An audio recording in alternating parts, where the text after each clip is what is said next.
Hi, I'm Marcia Morrison, your host for In Studio this week, and I'm very excited about the fact that we're going to be meeting Fletcher Smith and his work. You may be wondering why I'm wearing these 3D glasses. Well, part of Fletcher's work is creating these pieces that work very nicely to give us that 3D effect, and so that's why I thought I'd have them on here, at least for a while. I think I'm going to take them off right now, in fact. And we're going to talk a little bit about his work. One of the things that drew me to Fletcher's work, I don't know, 4 or 5 years ago, is the fact that he does do what I call magic.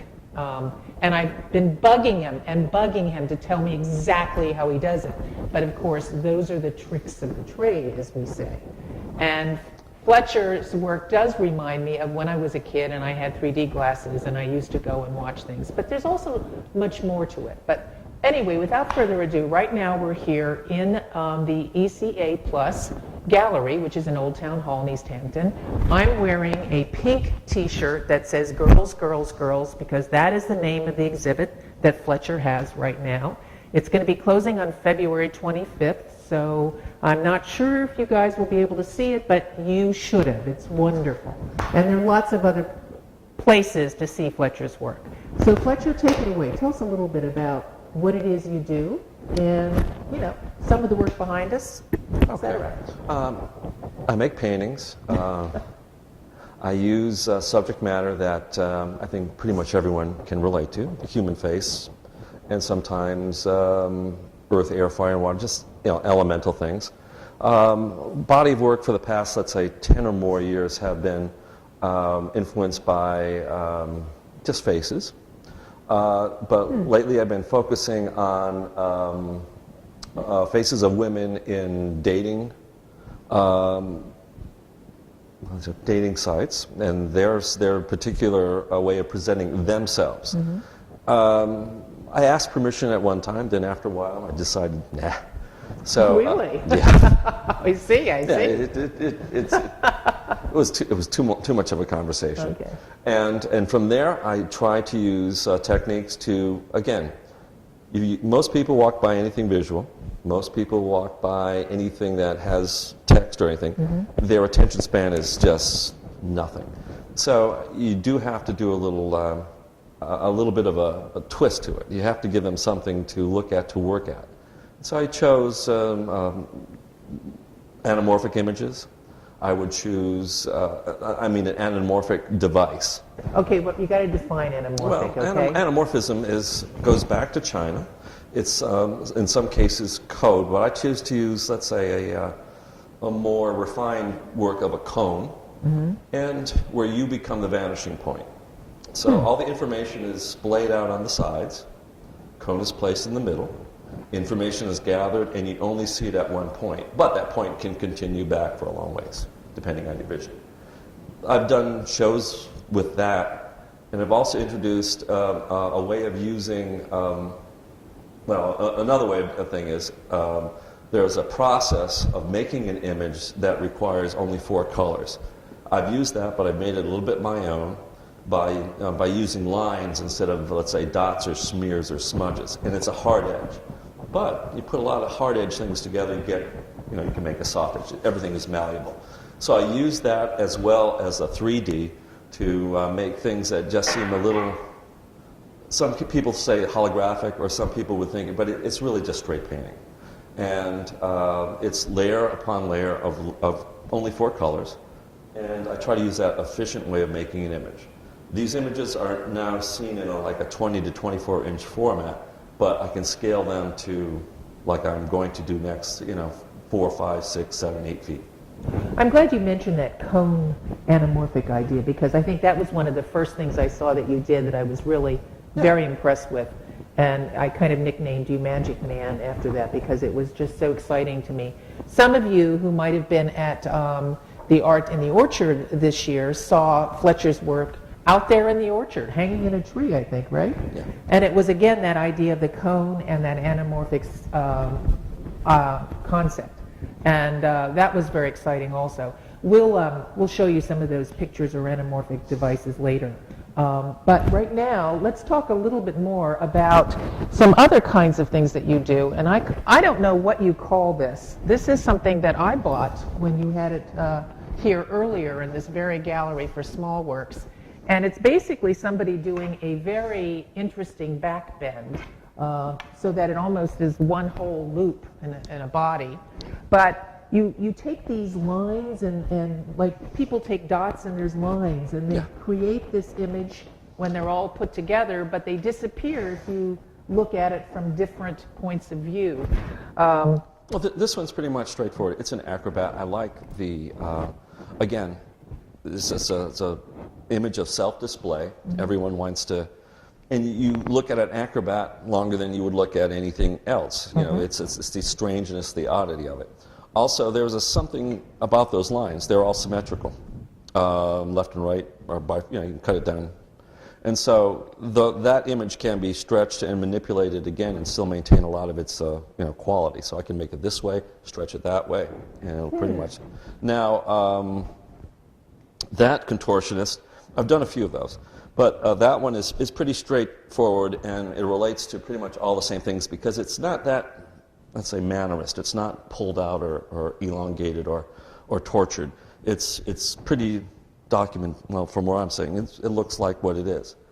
All these others are exactly what they are. So this one is probably a descendant of the ones that we see about with the women, because this one is about to be something else, but it is something it's not quite. It's like a decadent piece. It's not quite this, not quite that. But isn't that appropriate for a contortionist? Yeah. Because contortionist, it's like you are stretching something out of the ordinary, and you're elongating it, or you're taking it in a different direction. Just like a magician or David Hockney, you want to distinguish a gaze and a glimpse. You want to extend that experience. He was looking at, let's say, a Rembrandt. And this man tortured himself to make a light appear in a certain way. Most people look at that and, that's it. We're done. Next.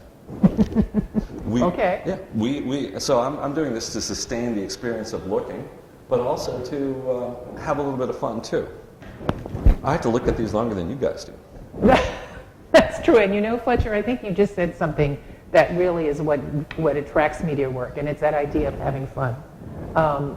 I always like to see a little bit of that in every artist's work that I see, because there's too much stuff out there distracting me that's not fun. So if I can't have fun by looking at art, I don't know where I can do it. Exactly. I mean, one of the people I really admire would be like Ed Ruscha.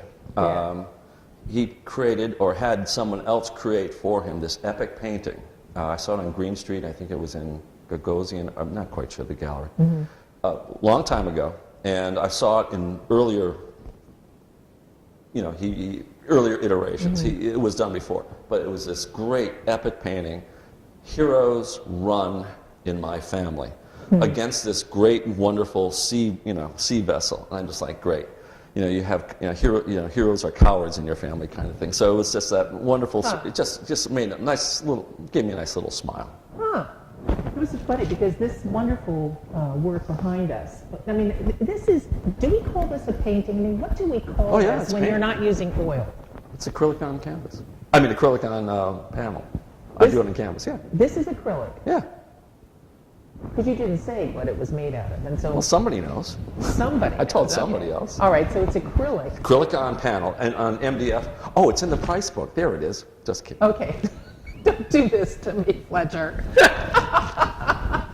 Believe me. Yeah. Okay, it's called Cheap Sunglasses. Right. Okay. Yeah, that's perfect. This is one of your 3D works. This is all manipulated. Yeah, it's manipulated both through. I have 3D cameras. I also have software programs. I use anything and everything, analog, digital. I'll scrape it. And this one needs a little bit of cleaning, but I'll do anything I can to make this image. Okay. And everything's a toy that I can use. Again, this one actually is, I don't know if it reads on video, but this one, if you look at it, you see two eyes, but you don't know if she's actually eating an oyster. And she was a strawberry blonde, so I threw some strawberries on it as well, just to keep that literal device and kind of fun, and just to see what it would look like. And I also played with the idea of lines being dots as well. So there's a lot of little things that are going on in there that would interest me that have nothing to do with probably what you might see there. And I use this as an anaglyph in 3D, and I use that to introduce myself to people who go to my quote-unquote dating site. And so that's my avatar. Your dating site? Yeah, you have to play. You have to put yourself out there. Okay, okay. I mean, it's not like you can just sort of, let's say, give me your pictures, throw out your dead. No, it's not like that. Okay. What else? So I guess then, after having said that this picture was going to be your dating site, then I'm not surprised to see that you did an exhibit called Girls, Girls, Girls. Thank you. Okay. Which, by the way, it's there are girls of all ages and Yeah. maybe, I don't know, personalities clearly, and they're all in different places. We got 2 over here in Egypt. Well, that's their Or choice. 3, yeah. What do you mean their choice? This is how I don't remember their quote unquote names on their sites, but this is how they chose to walk like an Egyptian. Mm-hmm. And this one is a part of a subset of people who use a forced perspective of a photograph, play with it in a lovely way. And I know I have at least in my files maybe 10 or 15 pages of women playing and actually kissing the Sphinx as well. Really? Yeah. Also, there's a subset in there of women kissing porpoises and dolphins. And I guess there are men too. It's just frightening. So wait a minute. So these were put out on a date site. Yep. Exactly like that. Yep. Then you just captured them and manipulated them. Yeah, Bride and the Bachelors kind of thing. That's how they drew them too. Interesting. Okay. Okay. I just don't see. I really don't see how kissing a sea mammal would be. No, I guess not. But there are people. There are people. Okay. I think the other thing I'd like to ask you is really about the cones that you make. Sure. Those are very exciting to me, and I can't even conceive how you've made them happen. Well, I think I showed you a little bit how I do it. They're based on working with grids and lines, and then I'm able to sort of like, instead of make many, I think Paul Clay say a line is a dot, that went for a walk. So all it is, it's easier to bend that line into the shape that I want than actually try to dot it, even though I've done that way. So I use the lines, and then I just chose, like the image that you have of an acrobat, people who are, again, like a sideshow. People have that sort of quirkiness in there that you just want to know what humans do. So there's a guy there that's banging a nail into his nose, into his head through his sinus cavity. His name is the Human Blockhead, and I actually have pictures of him in his veteran's outfit when he was a little less young, and he had again banging a nail in his nose. Okay. Once you have a trick, you just stay with it. So that reminds me of those old carnies, Sideshow, had, absolutely. Sideshows, yeah. Yeah, that's bearded ladies. Yeah. Just interesting people. I mean, you'd have to trace it to carnies and grifters and that kind of thing. Then you also have one that over in the corner over here that we'll see later that does something special. Yeah. What does that one do? Not much, just sort of sits there. No, it does not. Okay. I actually use photophosphorescent paints and inks, and with, let's say, 2 or 3, I've done them with just nothing like that. I use the same color. But I used I just like the calligraphy of the end in a movie, and I just sort of played with that, and it's interesting. Much like the first piece that I've done called North Star, which I also scaled up for the Art in the Orchard. It takes what is looking like this blobby, singular kind of image, amoebic, I think is a word that's used, and it turns into like tough geometric stuff. But turn off the lights, because I've had it by my, I've had images like that in my bedroom and stuff. Turn off the lights, that's the last thing you see. Much like the 1950s black and white TV. Yeah. You always have a little black dot, a little white dot in the middle. That's right. That was the last thing you saw Last as it thing you went saw. out. Absolutely. So I know that you've had some exhibits prior to this one, kind of in this area and also in this area. Where else were people at an exhibit and might have seen your work? Well, I was in a group show in L.A. I think it was a while ago. But I've been in shows in New York, West Coast, East Coast kind of things. Around here, it's been the Forbes Library. They had a biennial there last year too, and I was at the Academy of Music where they let me show my stuff as a sideshow.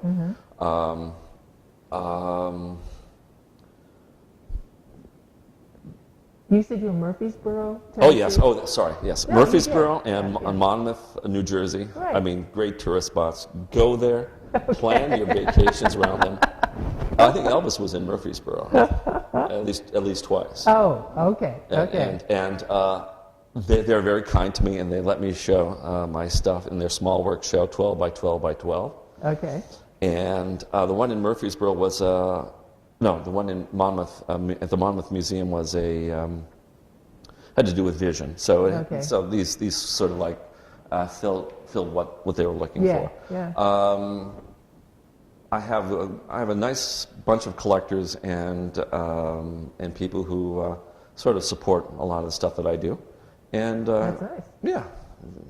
Any plans for any future directions of your work? You did say that you had a lot of work. Well, I have a lot of You've work, already made, but what I'm yeah. looking for right now is I'd like to do my elongated pieces that is shown outside that relate to your piece in public spaces like tunnels and like that. They fit in there, and they have this very elegant kind of black and white, and at one end you'll see maybe someone making an elephant out of a hand's shadow, and then nothing, and then you see it again. So it's in the meantime you just have this blur of nothing. So.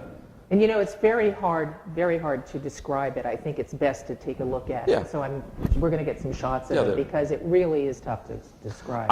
Yeah, it's hard to submit these pieces for any kind of well, let me put it this way. When I showed these pieces originally, I took them dead on, and they said, "Why are you making these little plates?" I'm like, going, "What?" So then all of a sudden I made 2 little shots, and I made movies. So I have a little bit of like 10 or 15 movies that sort of explain these kinds of things. Oh, well, great. That's even better. Yeah. So They have car chases in them too with car chases, right? Okay. Well, I've had a lot of fun. Anything else you want to say? Probably, but no. Probably, but no. All I want to tell you, basically, everyone out there, is that look for Fletcher Smith's work, because I think you'll find it. And maybe we'll see it in some tunnels or some bridges or Sides of cars. sides of cars. Police cars. And in fact, there's some outside in the doorway right now of Old Town Hall. There's a wonderful piece there right now that we're going to get a shot of. So, Oh, buy the T-shirts. oh yeah. Which, of course, I am wearing. Thank you very much. And modeling, girls, girls, girls. I think am I still a girl? You go with the bottom one. See, all I did was I changed the I to the U to the R. So you're I'm a the girl. girls. Okay, good. That's good. It's more politically Yeah, involved. exactly. Anyway, thanks everyone for tuning in. Again, I'm Marcia Morrison, your host. I've been with Fletcher Smith, aka the Magic Man, and we thank you for being with us. So, talk a little bit about the process of looking. Well, what are you looking for? What are you looking at? And why are you looking? What I try to do is to suspend a few of those things so that you have to work to look at a few things. The use of the women, it's actually the women are using the image. Mm-hmm. Got to figure out what's their intent. And then you sort of have to use judgments, you have to have yardsticks, you have to have weights and measures to figure out what's going on. And if there isn't anything there to capture you like a hook, music, pop music has, or used to have, a 3-minute deadline, and it has to have bridges and hooks and stuff that just drags you in and grabs you by the lapels if you're wearing a lapel. But if you're not wearing a lapel or have a t-shirt, they just grab you. And you're forced to see things. Yeah. I try to depend on curiosity. Sometimes I don't have to. Sometimes I would just use text or other images and use that as a way to sustain a gaze as opposed to a glimpse. Now, if you're just looking at something, you can go through this show of like 20 pieces just like that. I try to make it harder to do that. So I don't put all 3D pieces in one area. You have to figure out what is a 3D and what works, what doesn't work. I put the cones there at different levels. Some are they're all at 30 degrees at the smaller ones, so that you can go this one. The larger piece, the angre, is a little bit heavier, and you do have to move yourself around to get it.